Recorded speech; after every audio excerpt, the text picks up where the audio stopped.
비정상을 칭찬하는 세상에서 오늘 말씀 제목입니다.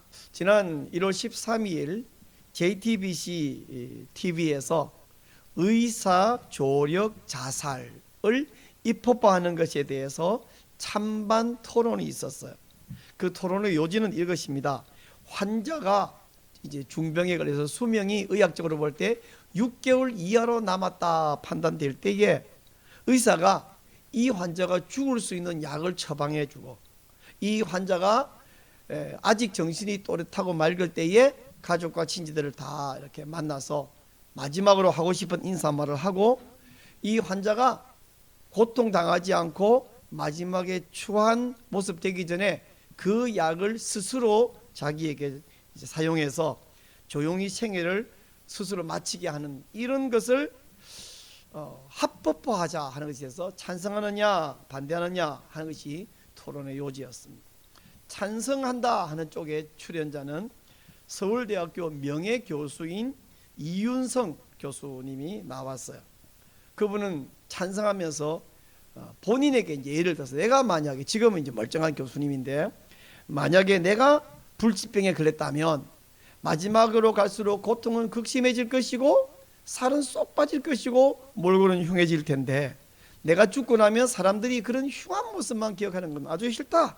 그러면서 나는 의사 조력 자살을 찬성한다 주장을 해요.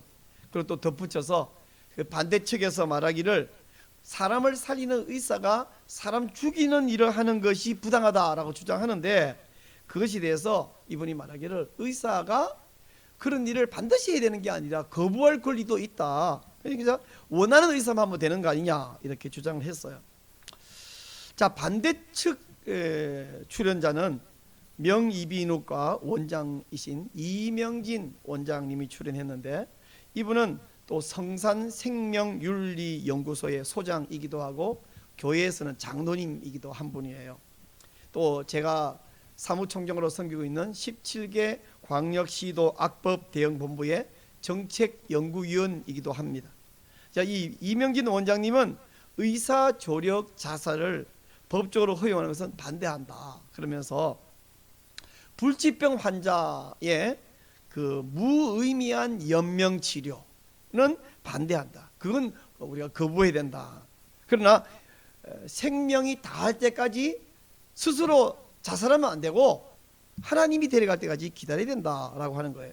여러분, 이 생각이 바로 전통적 생명윤리 개념이고, 또한 하나님 앞에 살아가는 기독교인의 바른 자세, 성경적 사상입니다. 이명진 이 원장님, 제게는 이제 장로님께서 용어부터 바르게 써야 된다. 무슨 말이냐면 의사 조력 자살인데, 사람들이 그 자살이라는 단어가 부담스러우니까 자살이나 비슷한 사망이라는 단어로 살짝 바꿔서 의사 조력 사망 이런 말도 씁니다. 그렇게 하면 자살하고 사망은 자기가 죽는 게 아닌데 자연적으로 죽는 것과 헷갈리게 만드는 용어를 쓰면 안 된다. 그런가 하면 더 심지어 어떤 사람은 의사 조력 자살을 존엄사라는 말로 바꾸어 쓰는 사람까지 있는데, 그렇게 말하면 사람이 마지막에 추한 꼴이 생기기 전에 죽는 것은 존엄하게 죽는 거고, 살 쏙 빠지고 의식 없고 그래가지고 마지막에 하나님이 데려가 죽는 것은 덜 존엄한 것처럼, 마치 그건 추한 죽음처럼 그렇게 왜곡된 표현을 쓰는데, 그거 잘못된 거다. 미워하면 안 된다. 오해를 주는 표현을 쓰면 안 된다는 거죠. 물론 사람은 여러분 다 알고 있다시피 하루라도 더 살고 싶어하는 사람이 있어요. 근데 더 살고 싶다고 더 살아지나요? 안 되죠. 그래서 무의미한 연명치료라는 말은 그 글자 그대로 의미가 없어요. 근데 어떻게든지 하루라도 연명해 보려고 하는, 그거 우리 하나님 앞에 옳은 태도 아니에요. 마찬가지로 하나님이 아직 데려가지도 않는데 의사가 처방해주는 약을 사용해서 자기가 자기 생명을 미리 끊어버리는 것, 이것 역시 하나님의 권위에 도전하는 것입니다.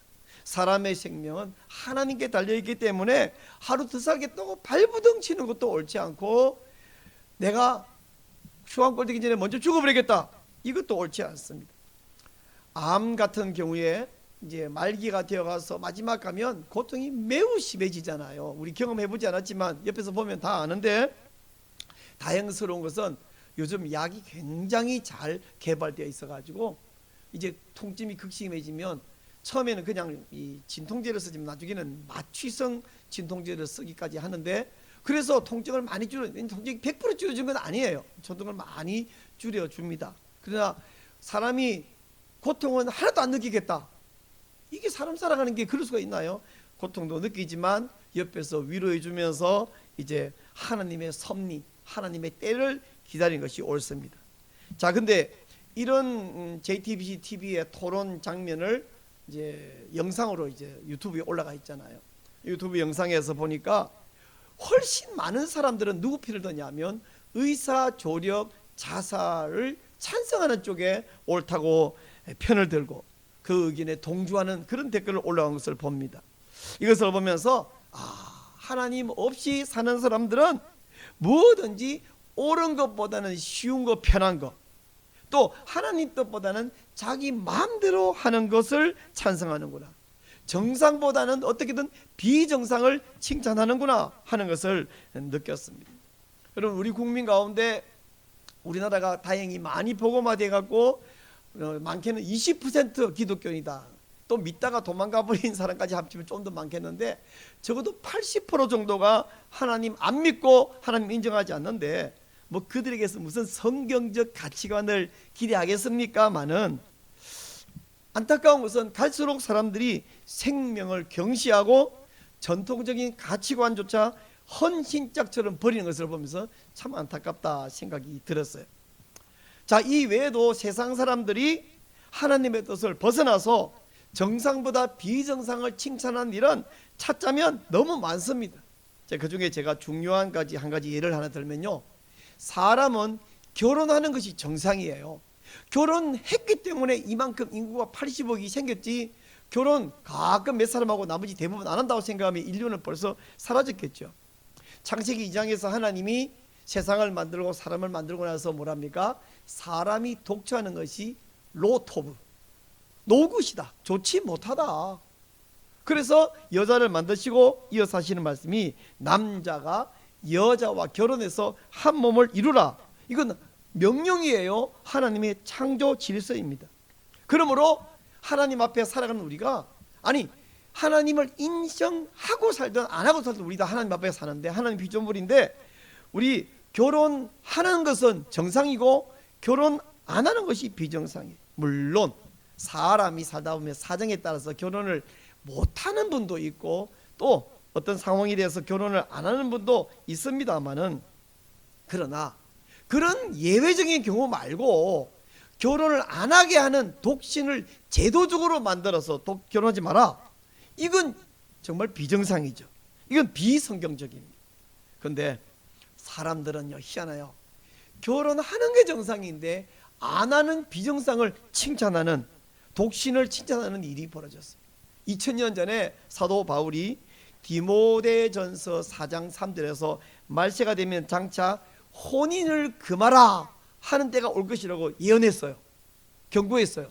근데 실제로 세월이 쭉 흐르면서 언젠가부터 중세시대에 보니까 혼인 안 하는 게 하나님 앞에 경건한 거다, 이런 사상이 팽배해져 가지고, 그렇다고 모든 평신도들을 다 독신으로 살아라 그렇게 말할 수는 없으니까 어떻게 해요? 평범한 사람들은 그냥 냅두고 너네 믿음 좋은 사람, 누구요? 사제들, 너희들은 독신으로 살아라, 이게 제도가 되어버렸어요. 그래서 이 사제들의 독신 제도가 오늘날까지도 저 가톨릭에서는 어떻습니까? 신부는 독신을 고집하고 있죠. 분명히 말합니다. 독신은 비정상이에요. 가톨릭만 그런 게 아니에요. 불교에도 승려들의 독신을 고집합니다. 이분들은 속세를 떠나서 좀 더 수도에 전념하겠다, 그리고 산속에 들어가서 독신으로 살고 있습니다. 근데 여러분, 불교가 산으로 들어갔다고 해서 속세를 떠난 거예요?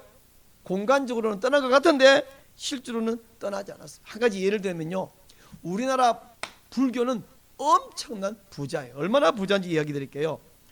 2013년 6월 4일자 시사저널에 있는 보도에 의하면 대한민국 조계종은요 우리나라 국가 다음으로 땅을 많이 소유하고 있습니다. 산에 가면 웬만한 땅이 다 불교 땅이에요. 그럼 불교는 어떻게 하다가 그렇게 많은 땅을 소유하게 됐는가? 좀 배워서 좀 이렇게 조금이라도 가지면 좋겠죠. 비결을 알려드릴까요? 비결은 뭐냐면, 자, 우리나라에 여러분 역사 좀 배울 때 보니까 불교가 삼국시대에 들어와서 고려를 지나서 조선시대는 갑자기 숭유억불 정책을 썼죠. 숭유, 유교를 숭상하고 불교는 억압했어요. 좀 약간 탄압했어요. 즉 조선시대 500년가량을 지나면서 불교는 국가적으로 인정을 못 받았다고요. 그랬던 불교가 어떻게 해서 땅을 그렇게 많이 소유하게 됐냐, 국가와 다음으로 많이 소유하게 됐냐 하면, 우리나라가 1910년에 한일 합방으로 조선을 망해버렸잖아요.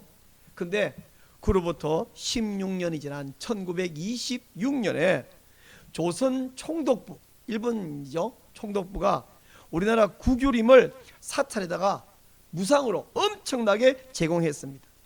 이 사실 역시 시사저널 2008년 5월 2일자에 잘 설명되어 나와 있습니다. 자, 그러면 세상은 만사 기브앤테이크잖아요. 일본 조선 총독부가 아무 이유 없이 갑자기 불교에다가 사찰에다가 그만 땅을 막 줬을까요? 뭘 줬으니까 뭘 받았는데, 네, 시사저널에는 분명히 말합니다. 그들의 친일 행위의 결과로 보상으로 주었다. 그 많은 땅을 받을 만큼의 친일 행위했다면 대한민국의 종교 단체 가운데 가장 친일파는 누구냐?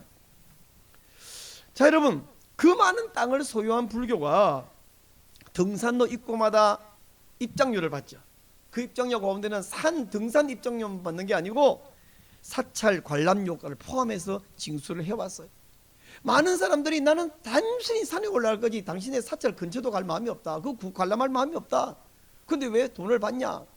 그러다가 이제 계속 문제가 되니까 올해 2023년 5월부터는 사찰 관람료는 안 받고 등산 입장료만 받는데, 그러면 그 사람들이 그 돈을 어떻게 하냐? 국가가 직접 지원해 주기로 약속을 했어요. 여러분, 이게 무슨 속세와 인연을 끊고 수도하는 종교라고 할 수 있습니까?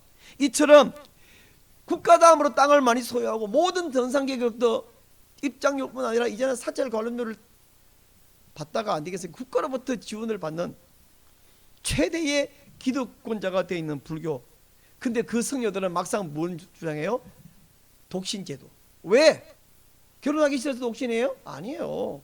그들은 세상과 인연을 끊고 수도에 전념하겠다는 거 아닙니까? 현실에도 안 맞고 독신제도 자체는 비정상인데, 그러나 사람들은 어때요? 신부님이나 스님들은 결혼도 안 하고 얼마나 청렴하냐, 그렇게 보이죠.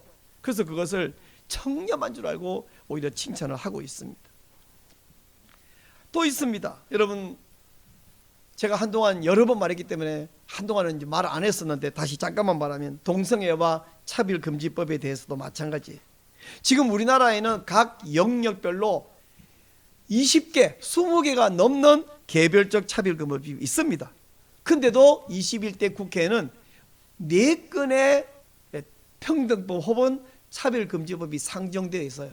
정의당의 장혜영 의원이 한 건 발의해 놨고, 더불어민주당의 박주민 의원, 이상민 의원, 권인숙 의원 3명이 각각 이름도 비슷하고 내용도 비슷한 이 차별금지법 혹은 평등법을 발의해 놓고 있습니다. 아니 20개나 넘는 평등법이 있는데, 차별금지인데 왜 발의했냐면 포괄적 차별금지법을 주장하고 있습니다. 이 4건의 모든 법의 위험성은 뭐냐면 동성애를 합법화하며 이를 반대하는 목소리를 완전히 불법화하고 막자는 거예요. 그들이 차별하지 말자는 것은 뭐냐면 성적 지향을 차별하지 말자. 여러분, 성적 지향은 보통 사람들 뭔 말인지 모르고 관심 없는 말인데, 우리 경기도 의원 가운데 어떤 분이 그거 성적을 지향하는 건 좋은 거 아닙니까? 학생들 성적을 높이자는 말로 생각해요. 법을 만드는 의원이 뭔 말인지 몰라. 근데 그거를 지향하는데, 이건 뭐냐면 남성이냐 여성이냐 혹은 양성에게 끌리느냐, 그거에 따라서 성별을 정하자는 거예요. 근데 그중에 가장 어이없는 거 뭐냐면 젠더 플루이드. 영어로 무슨 말인지 잘 모르는 사람도 많은데 사실 모르는 게 나아요. 기분에 따라서 자기가 남자가 됐다가 여자가 됐다, 이 성별이 움직인다, 이거 물이 흐르듯이 유동하게 움직인다는 거, 이게 젠더 플루이드입니다. 이게 말이나 되는 소요? 우리 여기 앉아 있는 성도님들, 아니 길에 지나서 아무나 붙고 당신 남자예요 여자예요 물으면 모르죠. 왜? 아까는 남자인데 지금 여자거든요. 근데 얘가 언제 또 남자 될지 모르니까 모르죠. 이렇게 말하는 사람이 있으면 그게 제정신이냐고. 지금은 남자인데 내가 언젠가는 여자 될 수 있으니까 꼭 집어 말할 수 없습니다. 그게 말이 되냐고요. 자, 이것뿐이 아닙니다. 이 기독교인 같은데 악한 가짜 기독인들이 한 자유주의 신학자, 그게 무슨 신학자예요? 그런 사람이 나타나고 뭐냐면 성경을 합리적으로 해석해서 하나님의 초자연 역사를 하나도 믿지 않는 방식으로 해석하는 자유주의 신학이 나온 것이 벌써 오래됐지 않습니까? 근데 이제는 어떤 사람들이 등장했냐면 퀴어 신학이라는 것이 등장해요. 사실은 그게 신학이 아니에요. 가짜 불신 무신인데, 이 사람들은 퀴어라는 말은 이상한 그런 뜻인데 성경을 전부 퀴어적으로 해석해요. 아예 퀴어 성서 주석이라는 이따만큼 두꺼운 구약 신약 주석책이 나와 있어요. 제가 무슨 소리 하는가 좀 사서 보고 싶다가 이만큼 두꺼우니 책값도 비싼데다가 책값 한 개라도 팔려주는 것이 너무 약간 열받아갖고 살까 말까 아직도 망설이고 있어. 자, 그 내용 가운데 어떤 내용들이냐면 한 가지 예를 들어 볼게요. 예수는 퀴어였다. 왜? 남자 없이 여자로만 태어났지 않냐. 그리고 예수와 그 사람들이 예수 님자도 안 붙입니다. 예수와 제자들의 관계는 동성애, 남성 동성애 관계였다. 사랑하는 관계였다. 이게 얼마나 모욕적인 말입니까? 이 외에도 그 안에 수백 수천 가지가 있는데 그 언급하면 하나님께 너무 모욕적이어서 죄송스러워요. 여러분 앞에서 민망해서 그걸 다 한강에 이렇게 언급하는 것이 너무 죄송스러워요. 말로 옮길 수가 없는 것이 있습니다. 자, 근데 그놈들이 그러든 말든 냅두면 되지 않을까요? 너무 안일한 목사들이 있는데 진짜 여러분 목사들이 좀 정신을 차려야 되는, 이게 얼마나 심각하냐면 옛날에 진화론이 처음 나왔을 때 아니 그 사람들이 뭐라도 냅두고 우리끼리 하는 느낌 되잖아. 근데 오늘 어떻게 됐습니까? 교과서는 진화론이 정설처럼, 창조론은 일부 사람들의 헛소리처럼. 그래서 교과서에서 진화론 가지고 저도 고등학교 때 중학교 때 진화론을 정답이라고 써야 돼. 안 그러면 점수를 못 받아. 이거 정신적인 정말 괴롭힘 아닙니까? 이것처럼 내버려두면 어떻게 했냐. 우리 하나님을 제대로 믿는 사람은 일부 이상한 사람처럼 밀려나가고 퀴어, 그게 정서처럼 그렇게 바꾸려고 그 사람들은 노력을 하고 있단 말이에요. 근데 이런 사실에 대해서 많은 사람들이 관심이 없어요. 목사님들이 성도님들이 관심이 없어요. 아니 몰라 아예.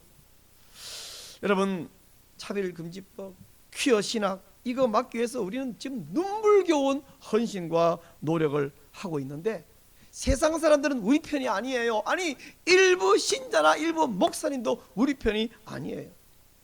우리가 바른 목소리를 내면 꼭 방해하는 세력들, 사탄의 목소리 있습니다. 그러나 세상 사람들은 비정상을 더 좋아하고 비정상을 더 칭찬하지만 우리는 어때요? 소수가 되더라도 우리 원래 성도가 세상에서는 핍박과 박해와 미움을 받습니다. 세상 사람들은 언제나 비정상을 칭찬해 왔어요. 여러분 이제 오늘이 22일인데 다음 주 월요일부터는 우리나라에서 마스크는 원하는 사람만 쓰면 되고 웬만하면 쓰십시오. 그러나 강제는 아닙니다. 그게 이제 권고죠. 이제는 의무에서 권고로 바뀐다. 근데 전 세계적으로 아직도 마스크를 자유로 안 준 나라는 이제 대한민국하고 대만밖에 없다고 그러더라고요. 대자로 시작해서 그러는지.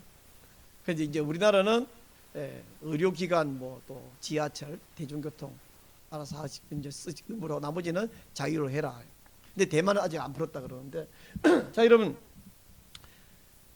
3년 동안 우리가 매여 있었잖아요. 근데 예배를 그때는 뭐 정말 심하기도 했고 위험하기도 했고 우리도 코로나를 잘 몰라서 굉장히 위험하게 느낄 때 예배를 제대로 못 드렸어요. 근데 예배를 모이지 말라는 그 방침이 어쨌냐는 잠깐 놔놓고 영상으로 예배를, 저도 우리 교인들 교회 오지 마세요.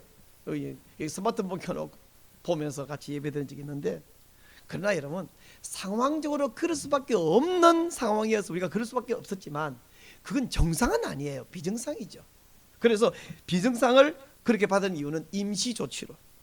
우리 합신 조직신학 교수 김병훈 교수님, 이분도 직접 교수도 하시면서 목회를 하시는데 이분이 영상예배에 대해서 이렇게 설명했어요. 예배당에서 숫자가 많든 적든 간에 예배당에서 담임 목사님과 장로님과 함께 공동체 예배를 드리고 있다는 전제하에 여기 모일 상황이 못 되니까 연장선에서 각 가정에 모니터 보내주면서 거기서 예배드리는데, 자기 혼자 예배드리는 게 아니라 이 모니터를 통해서 공동체 예배에 동참한다는 전제로 이것은 허용될 수 있다, 이렇게 설명했어요. 그게 맞는 생각이죠.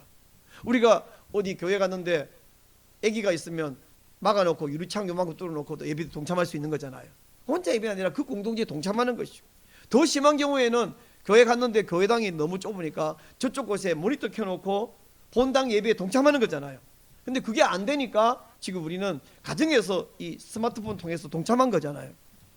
자, 이런 마음으로 허용했는데 영상 예배를 그렇게 당분간 드렸고 이제는 영상과 현장 예배를 동시에 하고 있는데 오늘날 어떻게 되느냐.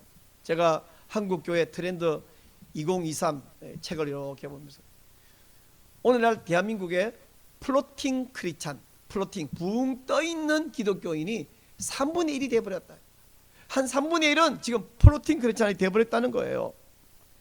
자기가 소속한 공동체 예배에 동참하는 영상 예배를 드리는 게 아니라 그냥 교회 쇼핑, 설교 쇼핑을 하고 있는 크리스찬이 3분의 1이 돼버렸다는 거예요. 그래서 자기들이 통계를 내봤는데 만약 당신네 교회에서 본 교회 예배당에 나오게 하기 위해서 영상 예배를 끊어버리면 당신은 어떻게 하겠습니까? 그랬더니 그럼 교회 가야죠가 아니라 그러면 다른 교회 영상에 접촉하겠다. 그것도 있지 않으면 TV 켜놓고 그냥 동참하겠다. 여러분, 이런 결과가 나올 것이 충분히 예상됐어요. 충분히. 이러다가 영상 예배 동참하다가 잠옷 입고 영상 켜놓고 예배 드리다가 왔다 갔다 물 마시고 하면서 소파에 기대가고 예배 드리다가 나중에는 그나마도 안 와버리는 그런 일이 벌어질 것을 예상했는데, 그런데 어떤 사람들은 이 영상 예배 드리는 상황을 보고 뭐라 불렀어요? 뉴 노멀, 새로운 정상이라 불러버린 거지. 임시방편이고 비정상이지만 어쩔 수 없어 잠시 임시로 하는 그 임시방편을 새로운 정상이라 그러니까 이건 뭐예요? 모여서 예배드리는 것은 쾌쾌 먹은 옛날, 그리고 이거는 신선한 새로운, 이게 정상이다.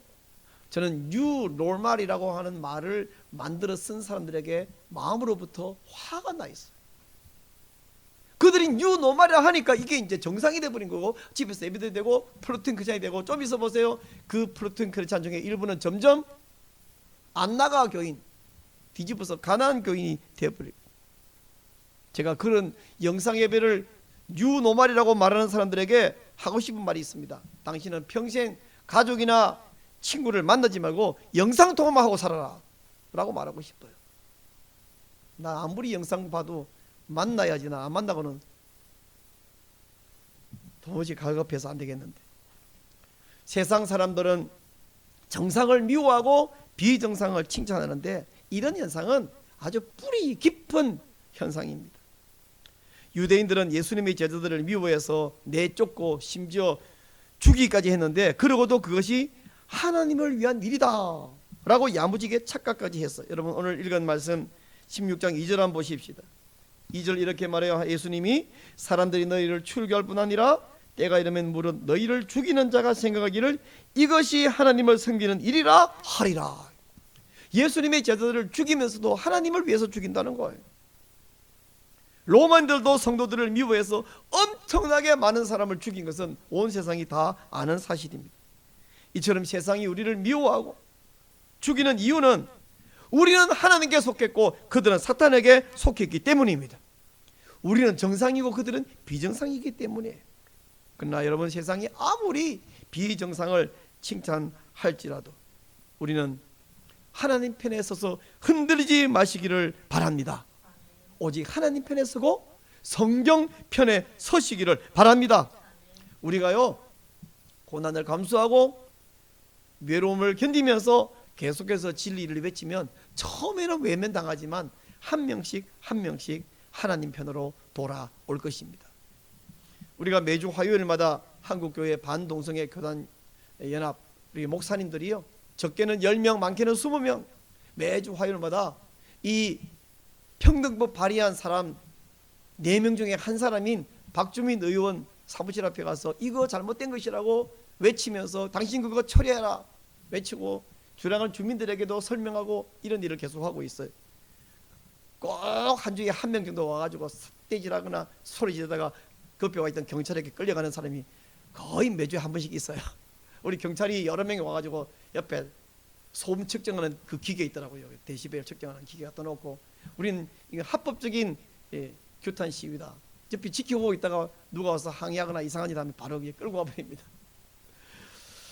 근데 많은 분들이 와가지고 박수 쳐주고 수고한다 그러고 화이팅 외치고 지나고, 지난주는 한 할머니가 옷도 고상하게 입은 귀부인이 제가 느낌으로는 어디 권사님 좀 되시나 싶은 분이 하얀 봉투를 하나 들고 와고 우리가 이렇게 쭉 서 있으니까 저쪽에 우리 김성환 목사님이 말 들고 발언하고 있는데 지나가다가 제 앞에 와고 뭐예요? 커피값 하세요. 우리 그거 없어도 커피는 잘 마시지만 그분이 봉투 하나 주면서 이걸로 커피값 하세요. 근데 이게 제가 한 가지 아니라 그렇게 주민들의 호응이 점점 많아지고 있어요. 한 사람씩 한 사람씩 반응이 좋아져요. 우리 편으로 돌아와요. 여러분, 우리가 이 제가 지금 그 평등법 이야기만 하는 거 아니라 다른 부분도 마찬가지예요. 사람이 계속해서 말하면 처음에는 무슨 소리야 시끄럽게 그러다가 그다음에 알아듣고 그다음에는 맞는 말이네. 우리 조영길 변호사님이 우리 교가가정 공청회 가지고 앞에 나와서 찬반 막 토론할 때 마이크 잡고 이야기를 쭉 하니까 저쪽 전교조 쪽에서 온 사람들이 아줌마들이 야 저분 말이 맞는 거 아니냐? 자기들끼리 그런 걸 우리가 들어버렸어요. 사람은 말해야 돼요. 말하면요. 조영길 변호사님 그분도 장로님이시거든요. 근데 이분이 이번에 신학대학원 입학하셨어요. 이분이 마이크 들고 앞에서 막 말하니까 여러분 조영길 변호사님은 TV 토론 나와서 진중권 씨를 속된 말로 떡되게 만들어 버린 은변이 있으시거든요. 야 저분 말이 맞는 거 아니니? 우리가 수세에 몰리더라도 계속해서 말하면 사람들이 처음에는 아니어도 한 명씩 하나님 편으로 돌아올 것을 믿습니다. 그래서 여러분에게 전도하라는 거예요. 딱 별렀다가 한 방에 전도하려고 하지 말고 그런 전도는 없어요. 도끼 가지고 한 방에 나무 찍는 게 아니라 계속 찍으면 나무가 부러지고 넘어가는 거잖아요. 전도도 마찬가지. 여러 번 말하면 처음에는 야 됐다 친구야. 둘째는 야 그런 소리 하려면 나랑 친구 안 해. 셋째는 저 친구 말이 맞나? 넷째는 알았어. 다섯째는 내가 믿을게. 몇 번째인지 모르지만 한 10번쯤 전도하면 아마 다 믿을 거예요. 여러분 오늘 우리는 요한복음 16장 보고 있잖아요. 요한복음 13장 14, 15, 16, 17까지 이 부분을 우리는 다락방 설교라고 불러요. 예수님께서 그 잡히시기 전날 밤 마가의 다락방에서 최후의 만찬을 드시고 그리고 제자들의 발을 씻어 주시고 또 이 빵을 찢어서 제자들에게 나누면서 성찬식을 진행하시면서 그때부터 이제 설교를 시작합니다. 그리고 마지막 17장에서는 긴 기도가 나와요. 우리가 이것을 일컬어 대제사장의 기도 이렇게 부르는데 그 앞에까지 이제 예수님께서 설교를 쭉 하시는데 그 설교 가운데 한 장면인 오늘 우리가 16장을 보고 있습니다. 자, 예수님이 이 설교를 하시면서 무슨 말씀을 하시냐면 이 설교를 예수님이 설교를 말하고 이 말을 내가 하는 이유는 어느 날 비정상이 정상을 억압할 날이 올 텐데 그때 내 말이 생각나게 하기 위해서다 이렇게 말씀했어요. 자, 4절 말씀을 한번 볼게요. 4절을 여러분이 한번 크게 읽어주세요. 4절 시작. 오직 너에게 이 말을 들었던 너희도 그때를 당하면 내가 너에게 말한 이것을 기억나게 하려. 네, 됐습니다. 그때를 당하면 내가 너에게 말한 이것을 생각나게 하기 위해서다. 오늘 제가 이 본문 갖고 설교하는 이유도 마찬가지예요. 여러분이 세상은 모순되고 세상은 불신자의 시스템인데 이런 모순된 세상에 살면서 그런 어려움이 있을 때 이 예수님 말씀이 기억나게 하기 위해서 이 설교를 하는 것입니다. 그러므로 여러분, 세상에서 그런 현상을 만나고 그런 사람들을 만나고 할 때에 이상하게 생각할 게 아니에요.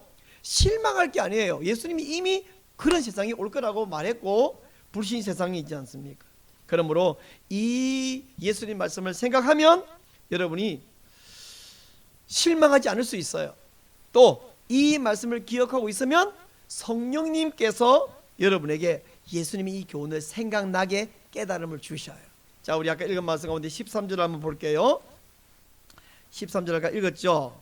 그러나 진리의 성령이 오시면 그가 너희를 모든 진리 가운데로 인도하시리니 그가 스스로 말하지 않고 오직 들은 것을 말하며 장래일을 너희에게 알리시리라. 여러분, 성령님은요 가만히 눈 감고 있으면 한 번도 안 해본 생각, 안 들은 생각을 이렇게 막 집어넣어주는 성령님이 아니라 예수님이 하신 말씀, 여러분이 성경에서 읽은 말씀, 목사가 설교한 말씀을 우리 평소에는 다 이제 들었지만 다 지나가잖아요. 근데 어느 날 성령님이 오셔서 듣고 깜빡 잊은 것을 딱 떠올려 주시는 거예요. 생각나게. 그러면 이제 성령님이 깨닫게 하신 거지. 새로운 계시를 주는 게 아니라 우리 너무 많이 들었고 알고 읽었잖아요. 근데 잊어버리고 딱 생각해. 그래서 그 말씀을 붙잡는, 이것이 성령님께서 하시는 일이라 이 말씀이에요. 자, 이게 바로 성령님의 인도인데, 그렇게 성령님이 깨닫게 해줄 때 우리 어떻게 되냐? 올해 표가 뭐라고요? 성령님께 민감하게 반응하자. 그래서 깨달음 줄 때에 민감하게 반응한다는 것은 그 말씀을 딱 붙잡는 거고요. 그리고 현실에서는 비정상을 칭찬하지만 우리는 하나님 편에 서는 것입니다. 그래서 성령님께 민감하게 반응하고 비정상을 칭찬하는 세상에서 승리하기 위해서 여러분이 해야 할 일이 한 가지 더 있습니다. 그게 뭐냐면 기도하는 거예요. 여러분 마음속에 뭐 대단한 건 줄 알았더니 또 그건가요? 또 기도요? 우리 다 아는 건데. 근데 중요한 게 하나 있어요. 그게 뭐냐면, 자 24절을 한번 봅시다. 24절 여러분이 굉장히 좋아하는 말씀인데요. 지금까지 너희가 내 이름으로 아무것도 구하지 않았으나 구하라 그리하면 받으리니 너희 기쁨이 충만하리라. 여러분, 구하라 그리하면 받을 것이다. 와, 이거 되게 좋아하는 말이잖아요. 근데 이 말을, 문제가 이 말은 좋은 말이고 맞는 말인데 앞뒤 다 잘라가 요 말만 똑 떼내는 거예요. 이게 문제예요. 이단들이 잘하는 짓이 그거거든. 앞뒤 다 잘라보고 똑 떼가지고 우리 가져오면 우리가 그 말을 보고는 맞네, 이렇게 맞긴 뭐가 맞아. 이게 이 말이 왜 나왔는지 앞뒤 문맥을 살펴야 되거든요. 사람이 내가 하는 말을 똑똑똑 잘라가지고 몇 개 떼내가지고 모아버리면요, 내가 이단도 될 수 있어요. 미친 사람이 될 수 있다고. 앞뒤 문맥을 보면 이게 그런 뜻이 아니에요. 여러분, 구하라 그리하면 받으리니 너희 기쁨이 충만하리라. 이 말을 왜 했냐 그러면요, 아까 1절부터 4절 읽었잖아요. 우리가 또 13절 읽었잖아요. 13절 이후에 무슨 말을 쭉 해오다가 예수님이 24절 말씀을 했거든. 즉 이 말은 13절부터 계속 해오신 말씀의 결론으로 24절 말씀한 거예요. 그러므로 여기 구하라, 이것은 현실적인 것도 구해야죠. 우리의 물질도 구하고 형통도 구하고 성공도 구하고 해야죠. 건강도 구해야죠. 우리 늘 기도하잖아요. 그 말을 배제하는 건 아닙니다만은 그런 기복적이고 현재적인 기도에 대해서 말하는 게 아니고요. 예수님 말하는 것은 아까 13절에서 성령님의 인도, 성령님의 깨달음 이야기했는데 바로 그렇게 살 수 있는 능력을 구해라. 그러면 너에게 주님이 주실 것이고 그럼 너희들의 기쁨이 충만할 것이다. 이런 말씀이에요. 아멘. 그렇게 구하는 사람에게 성령님은 능력 주시고 성령님은 기쁨 충만하게 된다는 것이 바로 예수님의 약속입니다. 그러므로 여러분의 기쁨이 충만한 신앙생활을 하기 위해서 예수님 이름으로, 내 이름으로 구하라, 예수님 이름으로 기도하시기를 바랍니다. 그리고 매 순간 성령님께 민감하게 반응하시기를 바랍니다. 그러므로 여기 제가 기도해야 됩니다라는 말은 기도 많이 하세요, 믿습니다 그러면서 그럽니다. 그런 뜻이 아니라 성령님께 민감하게 반응하자, 표만 있을 게 아니라 민감하게 반응할 수 있도록 주님 앞에 기도해야 된다. 그래서 요한복음 16장에 있는 예수님의 설교, 이 설교의 결론은 뭐냐면 환난을 당하더라도 담대하라, 이 말씀이죠. 그 이유가 뭐냐면 예수님이 내가 세상을 이겼기 때문이다 라고 말씀해요. 여러분, 장기판은 전쟁의 축소판이잖아요, 그죠? 그 말들은 전부 다 이제 전쟁의 용사들인데, 장기판에서 적군에 의해서 차포, 마상, 졸졸졸 다 죽어도 뭐만 안 죽으면 돼요? 우리 장군만 안 죽으면 되죠. 그리고 우리 장군이 안 죽은 상태에서 졸 하나 가지고 적장을 죽이는 순간 이기는 거예요. 그럼 아까 먼저 떨어져 날아간 차포, 마상, 졸졸졸은 진 거예요, 이긴 거예요? 이긴 거예요. 장군이 살아있으면 전쟁은 이긴 거예요. 마찬가지로 세상에서 너희가 환난을 당하나, 이 말은 환난 안 당하게 해줄게가 아니라 환난 당해도 담대해라. 왜? 내가 세상을 이겼다. 이미 이겼다. 내가 이겼으므로 너희는 담대하라, 이 말씀입니다. 우리 예수님께서는 저와 여러분을 예수님의 전쟁에 동참할 용소로 부르셨는데 이미 이겨놓은 전쟁에 동참하라고 부른 거예요. 이렇게 좋은 게 어디 있어요? 저는 세상에 마음에 드는 말 가운데 하나는 이겁니다. 이기는 편 우리 편. 진 편 우리 편이면 곤란하죠. 지금은 와 괜찮은데 좀 있으면 질 거다, 거기 동참하면 안 되죠. 지금은 초라한데 이건 확실히 이겨놓은 거다, 거기에 동참. 주식은 어디다 투자해야 돼요? 지금은 주식이 엄청 올라와 있는데 투자하면 되나요? 그건 떨어질 것밖에 없어. 지금은 초라한데 분명히 오를 거다. 와, 그것만 알면 나 좋겠어. 그거 좀 가르치면 좋겠어. 지금은 막 완전히 곤두박질 쳤는데 이거 앞으로 석 달 이내 확실히 오른다. 누가 그거 아는 사람이 있을까? 있으면 나 좀 가르쳐주면 그게 막 투자하겠어. 있는 돈 없는 돈 다 끌까, 그죠?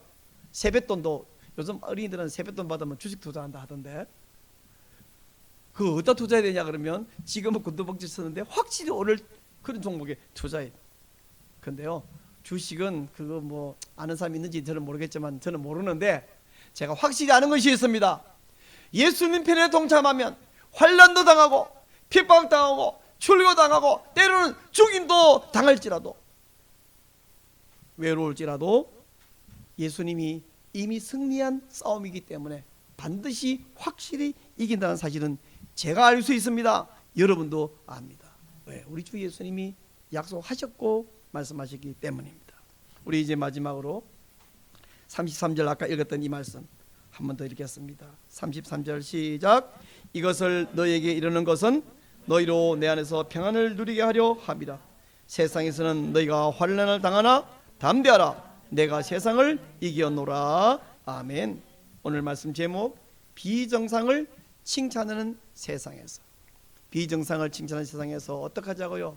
외롭다고 의기소침하거나 포기하거나 달아나가는 것은 우리의 일이 아닙니다. 우리는 담대하게 계속해서 진리 편에 하나님 편에 서서 외칠 때에 결국 우리가 승리하는 줄 믿으시기 바랍니다.